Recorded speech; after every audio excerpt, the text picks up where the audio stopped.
Welcome ਬੇਟਾ ਜੀ। ਵੈਸੇ ਤਾਂ ਇਹ ਜਿਹੜੇ ਰੂਲਸ ਨੇ ਇਹ 8th ਕਲਾਸ ਦੇ ਵਿੱਚ 16.2 ਦੇ ਵਿੱਚ ਕੰਮ ਆਉਂਦੇ ਨੇ, ਠੀਕ ਹੈ, ਤੇ ਉਹਨਾਂ ਦੇ ਪੇਪਰ ਦੇ ਵਿੱਚ ਆਉਂਦੇ ਆ। ਪਰ ਮੈਨੂੰ ਲੱਗਦਾ ਹੈ ਕਿ 6th to 10th ਸਾਰੇ ਸਟੂਡੈਂਟਸ ਨੂੰ ਹੀ ਇਹ ਜਿਹੜੇ ਰੂਲ ਨੇ ਯਾਦ ਹੋਣੇ ਚਾਹੀਦੇ ਨੇ। तो बेटा जी आप सीखना शुरू करते हैं, याद करना शुरू करते हैं। डिविजिबिलिटी रूल्स, भाज योगता दे नियम, कि तुसी किस तरह किसी नंबर नूं सिर्फ देख के ही ये दस सकते हो कि वह उस टेबल ते जाएगा या नहीं जाएगा।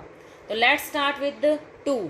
तो कोई भी डिजिट, कोई भी जिहड़ी संख्या बेटा तुहानूं दित्ती हुई है, मान लो तुहानूं दिता होया 3 1 2 8, कि तुसी बिना दसे बिना भाग कीते ये दस सकते हो कि 2 के टेबल ते आऊगा या नहीं आऊगा। हाँ जी, तुसी दस सकते हो। ਇਹਦਾ ਕੀ रूल है बेटे, ਜਿਹੜਾ इकाई ਦਾ अंक है वो या तो 0 2 4 6 8 मतलब ईवन नंबर होना चाहिए, तो वो जड़ा संख्या है वो 2 के टेबल ते जाएगी ही जाएगी। किद्दां बेटे जी, आप एग्जाम्पल लैने 3128 मैं लिखा सी, तो इहदा आ वाला इकाई का अंक है। तुसी इंग्लिश मीडियम वाले बेटे 1s डिजिट लिख लो, यूनिट्स प्लेस भी लिख सकते हो, यूनिट्स प्लेस डिजिट, ठीक है।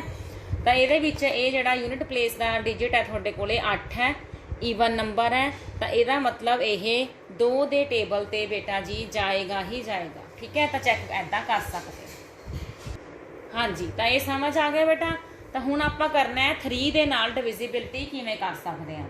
इहदे विच हुंदा है sum of digits of given number is a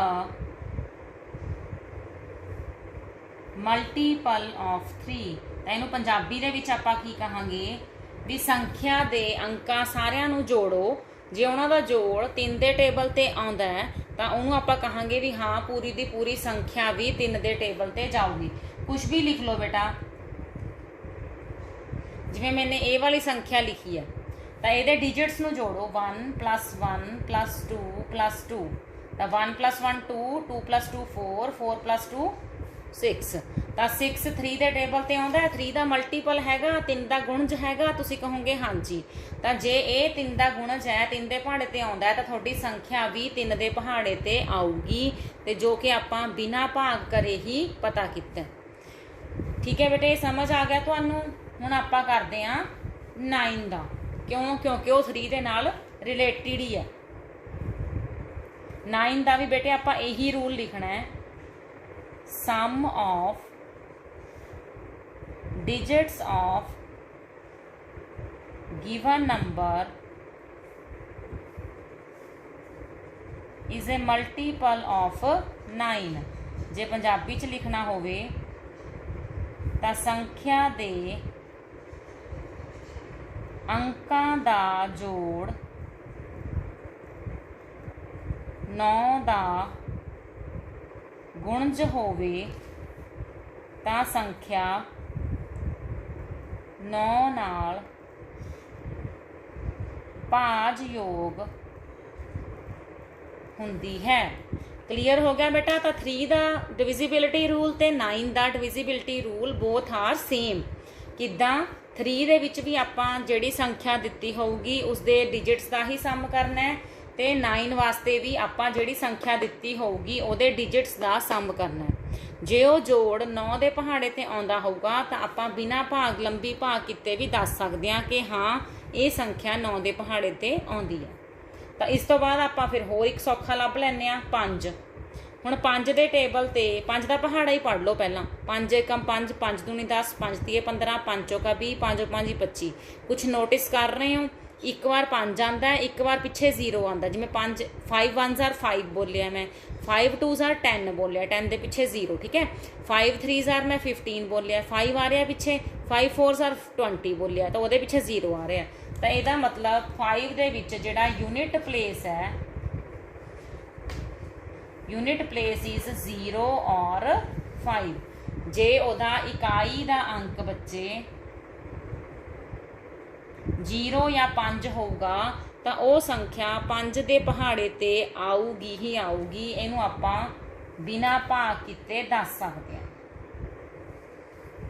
हाँ जी, हुण रह गए अपने कोले 4 6 ते 8।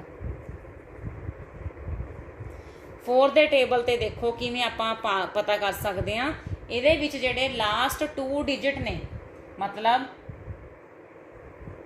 ਲਾਸਟ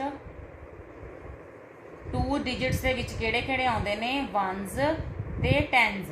ठीक है, ये दोनों ਜਿਹੜੇ ਨੇ ਇਹ ਮਲਟੀਪਲ ਹੋਣੇ ਚਾਹੀਦੇ ਨੇ 4 ਦੇ। ठीक है, इज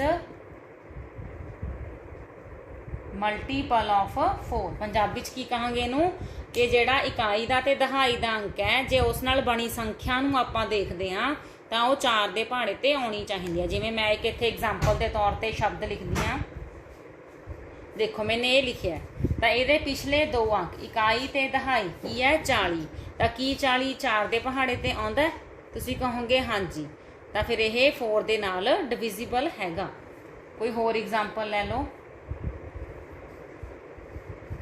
जिद्दां मैंने एग्जाम्पल लिती है, तो इसके पिछले 2 डिजिट देखो 0 8, मतलब 8 ही है, तो ये 4 के पहाड़े ते जा रहा है। इट मीनस ये संख्या भी 4 के टेबल ते जाऊगी ही जाऊगी। ठीक है, तो ऐसा तुसीं चैक कर सकते हो।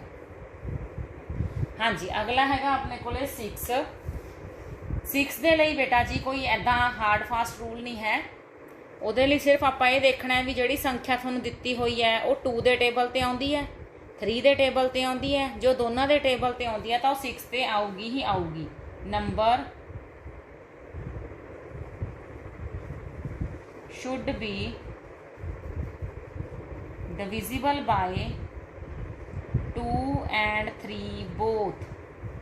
ਜਿਹੜਾ ਨੰਬਰ ਹੈ ਉਹ 2 ਅਤੇ 3 ਦੋਨਾਂ ਦੇ ਪਹਾੜੇ ਤੇ ਹੀ ਆਉਣਾ ਚਾਹੀਦਾ ਹੈ। ਤਾਂ 2 ਵਾਲਾ ਰੂਲ ਆਪਾਂ ਪਹਿਲਾਂ ਸਿੱਖ ਚੁੱਕੇ, 3 ਵਾਲਾ ਰੂਲ ਵੀ ਆਪਾਂ ਸਿੱਖ ਚੁੱਕੇ। ਦੋਨੋਂ ਚੈੱਕ ਕਰ ਲਿਆ ਕਰਾਂਗੇ, ਜੇ ਦੋਨੋਂ ਯੈਸ ਆਉਂਦੇ ਨੇ ਤਾਂ ਉਹ ਵਾਲਾ ਨੰਬਰ 6 ਦੇ ਟੇਬਲ ਤੇ ਵੀ ਆਏਗਾ। 8 ਦੇ ਲਈ ਬੇਟਾ ਜਿੱਦਾਂ ਆਪਾਂ 4 ਚ ਲਾਸਟ 2 ਡਿਜਿਟ ਦੇਖੇ ਸੀ, ਇਹਦੇ ਵਿੱਚ ਆਪਾਂ ਲਾਸਟ 3 डिजिट देखने ने। बाकी का रूल उस तरह का कि 1s 10s ते 100s वाला रूल देख लो तुसी। नंबर वो नंबर जे 8 के टेबल ते आ रहा है तो तुहाडा गिवन नंबर भी 8 के टेबल ते आएगा ही आएगा। हुण इन्हां दे विच्चों जिहड़ा अपना रह गया बच्चे वो हैगा 11, तो वो आपां करदे हां।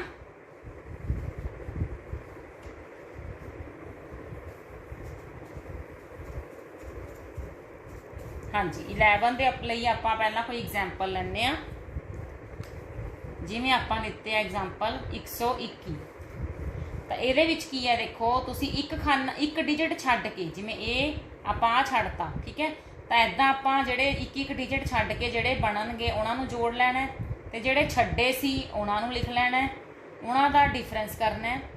ਜੇ ਉਹ ਡਿਫਰੈਂਸ 0 ਆਉਂਦਾ ਜਾਂ 11 ਦਾ ਗੁਣ 'ਚ ਆਉਂਦਾ, ਕੋਈ ਵੀ 11 ਦੇ ਪਹਾੜੇ ਤੇ ਜਾਣ ਵਾਲੀ ਸੰਖਿਆ ਆਉਂਦੀ ਹੈ,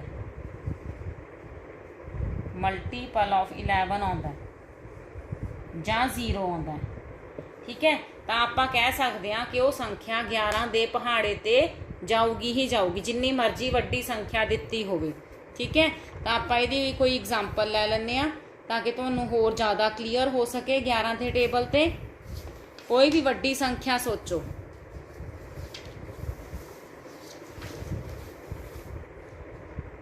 जिवें अपने कोले 628 सोच लैने आ।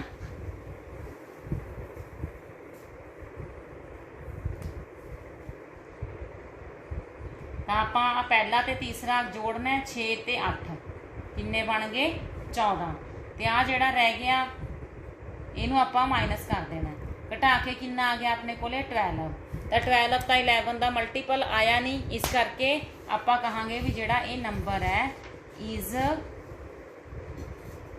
नॉट डिविजिबल बाय 11, मतलब 11 नाल भाज योग नहीं है। तो हुण आपां कोई होर नंबर लैके देख लैने, 3-3 डिजिट वाले सीगे। ठीक है, जिवें आपां नंबर लै रहे हैं 1331, तो ये देखो हुण ये नाल तां जुड़ूगा, ये कल्ला नहीं रहा, हुण ये नाल ये जुड़ूगा। ठीक है, तो 3 + 1 की बन गया 4, इधर भी 3 + 1 की बन गया 4, इन्हां नूं माइनस करांगे किन्ना आ गया 0। इत्थे की लिखांगे आपां यस दिस इज़ जिहड़ा भी नंबर आपां नूं दित्ता होया बच्चे डिविजिबल बाय 11। तो इन्हां रूल्स नूं बहुत अच्छी तरह नाल याद कर लो, क्योंकि आपां नूं 1 मार्क्स दे विच भी यह क्वेश्चन आउणा है ते जिहड़ा 16.2 दे विच क्वेश्चन ने अपने ਉਹ ਆਪਾਂ ਨੂੰ ਜ਼ਿਆਦਾ ਨੰਬਰਾਂ ਦੇ ਆਉਣਗੇ। ਜੇ ਆਪਾਂ ਨੂੰ ਡਿਵਿਜ਼ੀਬਿਲਟੀ ਰੂਲਸ ਅੱਛੀ ਤਰ੍ਹਾਂ ਕਲੀਅਰ ਹੋਣਗੇ ਮਾਈਂਡ ਦੇ ਵਿੱਚ, ਫਿਰ ਆਪਣਾ ਕੋਈ ਵੀ ਸਮ ਗਲਤ ਨਹੀਂ ਹੋਊਗਾ। ਤਾਂ ਐਦਾਂ ਹੀ ਆਪਣਾ ਨੈਕਸਟ ਵੀਡੀਓ ਲਈ let's learn with easy tricks ਨੂੰ ਸਬਸਕ੍ਰਾਈਬ ਕਰ ਲਓ, ਤਾਂ ਕਿ ਜਦੋਂ ਮੈਂ 16.2 ਕਰਵਾਵਾਂ ਤਾਂ ਤੁਹਾਨੂੰ ਨਾਲ ਦੀ ਨਾਲ ਪਤਾ ਲੱਗ ਜਾਵੇ ਕਿ ਹਾਂ ਵੀਡੀਓ ਅਪਲੋਡ ਹੋ ਚੁੱਕੀ ਹੈ।